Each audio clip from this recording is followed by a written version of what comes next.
नया और विकसित झारखंड बनाने का रास्ता गांवों को समृद्ध करने से ही होकर जाता है, ये कहना है ग्रामीण विकास, पंचायती राज और संसदीय कार्य मंत्री आलमगीर आलम का। आखिर क्या है न्यू झारखंड के लिए मंत्री आलमगीर आलम का सपना? तमाम मुद्दों पर उनसे खास बात की न्यूज 18 झारखंड संपादक संतोष कुमार ने। हमारे साथ झारखंड के संसदीय कार्य, ग्रामीण विकास और पंचायती राज मंत्री आलमगीर आलम हैं। नया झारखंड की जो बात की जा रही है उसमें आप लोग किस तरीके से आगे बढ़ेंगे?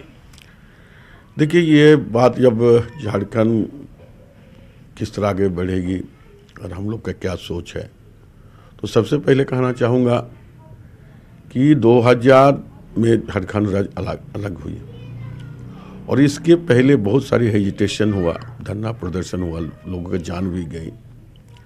यहाँ की आम लोगों की और यहाँ की सोशल वर्कर से लेकर पॉलिटिकल लोगों का भी यही रुझान रहा और ये सपना था यहाँ के आम जनों का कि ये झारखंड जो है, झारखंड के लोगों को रोजगार मिले, हर हाथ को काम मिले, हर खेत को पानी मिले और झारखंड के भाग्य विधाता यहाँ की जनता, समझे। यही सोच और यही कॉन्सेप्ट के साथ झारखंड राज्य का उदय हुआ था, जिसके नेतृत्व हम लोग दिए थे। और आज भी हम चाहते हैं कि हर हाथ को काम मिले, हर हाथ खेत को पानी मिले। यही हम अब चाहता है, यही मेरा सपना है। हर हाथ को काम मिले, हर आदमी को काम मिले और पानी मिले हर घर को। ऐसे में ये बताइए, अब तो आप सरकार में हैं, आपके पास जिम्मेदारी भी बड़ी है। ग्रामीण विकास, पंचायती राज, झारखंड के लगभग 80% से ज़्यादा की आबादी गाँव में रहती, तो ऐसे में उनके लिए आपकी क्या सोच है? देखिए, मैंने पहले ग्रामीण विकास मंत्री होने के नाते इतना ही कहना चाहेंगे कि आज भी ऐसे बहुत सारे गांव है जो मूलभूत सुविधा से कोसों दूर है, उसको सुविधा पहुंचाना है। आज हम इलाज के लिए, लिखाई पढ़ाई के लिए, बाहर जाने के लिए, कोर्ट कचहरी में आने के लिए, मार्केटिंग के लिए हम शहर की ओर आते हैं, जो मेन सेंटर होता है जिला का, प्रखंड का। तो इससे गाँवों को शहर से जोड़ने की काम करेंगे। जहाँ पर सड़क नहीं है, सड़क बनाकर, पुल नहीं है, पुल बनाकर। और मैंने कहा कि हर खेत को पानी मिले। ये अवधारणा इसलिए हमारा है कि यहाँ 75% लोग डायरेक्टली इनडायरेक्टली खेत से जुड़े हुए हैं, गांव से जुड़े हुए हैं। अगर इनका विकास समुचित हम कर देते हैं तो झारखंड खुश हो जाएंगे, खुशहाली आ जाएगी झारखंड में। आप कनेक्टिविटी की बात कर रहे हैं। 21वीं सदी में अगर बात करें तो पूरी अगर दुनिया में देखें तो दुनिया बहुत आगे बढ़ गई, लेकिन अगर हम झारखंड की बात करें तो झारखंड में उस तरीके की मूलभूत जो सुविधाएं हैं वो नहीं हैं। जैसे आपने कनेक्टिविटी की बात की, बहुत सही है, संचार का आने जाने की जो समस्या है लोगों की, उसमें अगर स्मूथ होगा तो डेवलपमेंट बढ़ेगा। लेकिन किसानों की आय को बढ़ाने के लिए ग्रामीण विकास की आप बात कर रहे हैं, तो ग्रामीण विकास में किसानों को किस तरीके से आगे लेकर चलने की बात कर रहे हैं? देखिए, एक तो यहाँ पर जो झारखंड का भौगोलिक दृष्टिकोण से जिला का अगर हम बंटवारा करते हैं तो अलग अलग तरह का है। कहीं पर बरसात काफ़ी होता है, कहीं कम होता है, कहीं मध्यम टाइप का होता है। तो जहाँ हमारा बारिश कम हो रही है वहाँ भी हम ऐसा चीज़ों को लाने के काम करेंगे किसानों के लिए। जैसे अभी लाह जो हम लोग उत्पादन करते हैं, तो पहले हम लोग देखते थे बैर का पत्ता, बैर का पेड़ से ही होता था। उसके बाद फिर नया कॉन्सेप्ट आया, दूसरे महुआ किसका पेड़ से किया जाता है। आज ऐसा ऐसा पौधा निकला है जो कम पानी होने से भी उस पर हम उसको कर सकते हैं। तो वैसे जगह वैसे काम करेंगे। और डेवलपमेंट झारखंड में नहीं हुई ऐसी बात नहीं है, आज भी डेवलपमेंट, लेकिन जितना होना चाहिए तो उतना नहीं हो पाया।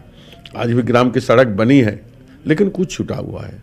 आज भी ग्राम में सुविधा मिल ही रहा लोगों को, तो वो कमी है, उसको दूर करने के हम काम करेंगे। उसको दूर करने के लिए यहाँ एक बड़ी आबादी आदिवासियों की है और वो 95% आदिवासी गाँव में रहते हैं।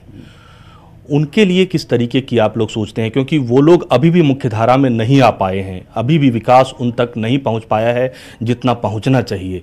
तो उनके लिए कोई खास योजना आपके दिमाग में हो? देखिए, अभी गांव-गांव में तो अब जो पंचायती राज के माध्यम से हम लोगों के लिए कुछ प्लान चॉकआउट कर रहे हैं। सबसे ज़्यादा हम लोग चाहेंगे कि लोगों को रोज़गार से जुड़े।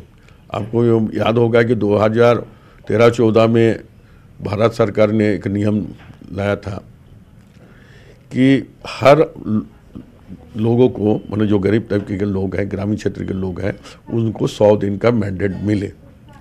लेकिन बहरहाल अभी जो हम उसके बाद ज़्यादा नहीं जाना चाह रहे हैं, लेकिन अभी उसका मैंडेट सिर्फ 40 से 41 दिन मिलता है। तो कम से कम उस गांव के जो पलायन हो रहा है, आदिवासी क्षेत्र से हो रहा है चाहे दूसरे क्षेत्र से हो रहा है, विशेष करके आदिवासी क्षेत्र से जो पलायन हो रहा है, जो मुख्यधारा से नहीं जुटे हैं, तो वैसे लोगों को हम लोग 100 दिन उससे अधिक हम लोग रोजगार देने की काम करेंगे। अच्छा, एक चीज़ ये भी आपसे जानना चाहेंगे, कुछ अब इस तरीके से जब सरकार बनी है तो कई चीज़ें सामने आ रही हैं कि कई पिछली जो सरकार थी उसकी कई योजनाओं को ये सरकार बंद करने की बात कही जा रही है कि उससे नुकसान ज़्यादा हो रहा है, फ़ायदा कम हो रहा है।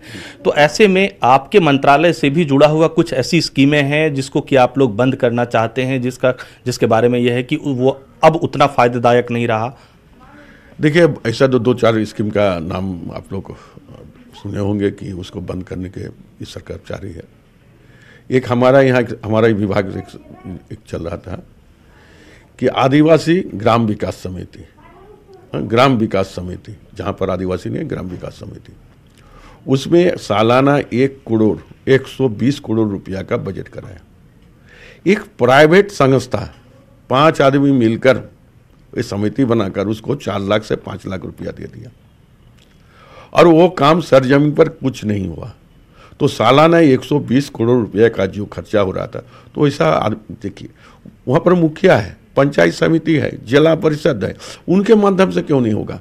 क्यों हम पिक एंड चूज करके 5 आदमी का खड़ा करके 5 लाख रुपये सालाना देंगे? तो वैसा स्कीम को हम लोग बंद करने के काम किया, बंद करने का काम किया और हमने आदेश भी दिया है और काम भी नहीं हुआ है। 30% भी काम नहीं हुआ, पैसा एजेंसीज पड़ा हुआ है, जो उठाया पैसा वैसा ही रखा है उसके पास। वो उस तरह की स्कीम को हम लोग बंद करने जा रहे हैं कि मुझे लगा कि ये स्कीम किसी को खुश करने के लिए किया गया, इसलिए स्कीम को बंद किया। अब देखे होंगे 1 रुपया में रजिस्ट्री, तो 1 रुपया में रजिस्ट्री महिला के लिए किया गया था, ओनली फॉर वुमेन, लेडीज। तो वो 100 रुपया करके जो जमीन रजिस्ट्री में कितने लोग गरीब हैं भाई? अगर उस परिवार का कोई महिला के नाम पर 10 करोड़ का, 5 करोड़ का, 50 लाख का जमीन खरीद रहा है, तो पे करने का हैसियत है उसका, वो पे कर सकते हैं। तो गरीब को क्या फायदा हुआ? उससे गरीब को फायदा नहीं हुआ। एक अब राजनीतिक सवाल ये कि आप लोगों की सरकार जो है वो अब गठबंधन की सरकार है, कांग्रेस पार्टी की भी भूमिका बड़ी है। अब किस तरीके से ये समन्वय बैठेगा? क्योंकि कई ऐसे मुद्दे हैं, स्थानीयता के मुद्दे की अगर बात करें तो वो मुद्दा दोनों पार्टियों के बीच मतांतर है, तो यहाँ पर आप लोग कैसे समन्वय बिठाएंगे? देखिए, हमारा जो भी हम लोग कुछ भी एजेंडा शुरू करेंगे कॉमन मिनिमम प्रोग्राम के तहत ही करेंगे, और ऑलमोस्ट चाहे झारखंड मुक्ति मोर्चा, कांग्रेस और आरजेडी का जो भी मैनिफेस्टो है, वचन पत्र है, उसमें सारी चीज़ करीब बराबर है। जिसके बारे में आपने कहा 1932 के खतियान के बारे में बोल रहे थे, बस इतना ही कहना चाहेंगे कि ये हम लोग बैठ कर, माननीय मुख्यमंत्री रहेंगे, हमारा आला नेता भी रहेंगे, हम लोग ऐसा निर्णय निकालेंगे, रास्ता निकालेंगे जो झारखंड में रहने वाले आदिवासी मूलवासी जो बाहर से लोग आए हैं, किसी भी लोगों का तकलीफ भी नहीं हो, एक रास्ता हम लोग निकालने की कोशिश करेंगे। और ये 32 हो, 44 हो, 62 हो, जो तरह तरह की बातें एक हम लोग बैठकर बात नहीं की है, हमको नहीं लगता है कि झारखंड में इसमें अहित होगा। ऐसा कोई रास्ता निकालेंगे जो झारखंड के लिए बेहतर होगा। अच्छा, एक आखिरी सवाल आपसे ये पूछना चाहते हैं, अब जब दुनिया 21वीं सदी में बहुत आगे बढ़ रही है, ऐसे में आप नया झारखंड को किस रूप में देखना चाहते हैं? क्या कुछ इसमें होना चाहिए जो आप चाहेंगे अपने बच्चों के लिए कि अपनी नेक्स्ट जनरेशन में के लोगों के लिए ऐसा झारखंड हम दें? सबसे पहले तो हम चाहेंगे ये शिक्षा जो है, शिक्षा का दिशा में हम लोग काम करना चाहेंगे, हेल्थ का में भी हम लोग काम करना चाहिए, और लोगों को आत्मनिर्भर बनाने के हम लोग पहला कदम उठाएंगे। लोग जब स्वावलंबी हो जाएंगे, अपने पैर पर खड़ा हो जाएंगे, और हमारा सपना है कि गांव के अंतिम पायदान में जो बैठे हुए हैं, वैसे लोग को ये महसूस होना चाहिए कि हम जो है सुखी और संपन्न, उसका दिल में नहीं, दिखने में लगे कि हम सुखी और संपन्न हो गए। और हम चाहते हैं कि जब तक लोग आत्मनिर्भर नहीं करेंगे, एक दूसरे के ऊपर भरोसा करके अपना ज़िंदगी नहीं जिए, उसी रास्ता में हम लोग चलने की कोशिश कर रहे हैं। और हमारे यहाँ शिक्षा स्वास्थ्य का भी बेहतर व्यवस्था करेंगे ताकि लोगों को लगे कि शिक्षा हमको इतना पर्याप्त मात्रा में मिले कि कहीं भी किसी प्रदेश में जाकर, बाहर जाकर अपने हुनर को हम दिखा सकते हैं। चहुमुखी विकास हो और आने वाले जनरेशन को ऐसी कहीं भी एक कमी नहीं महसूस हो कि हमारे झारखंड में इस चीज की कमी थी। संतोष कुमार, न्यूज़ 18, रांची।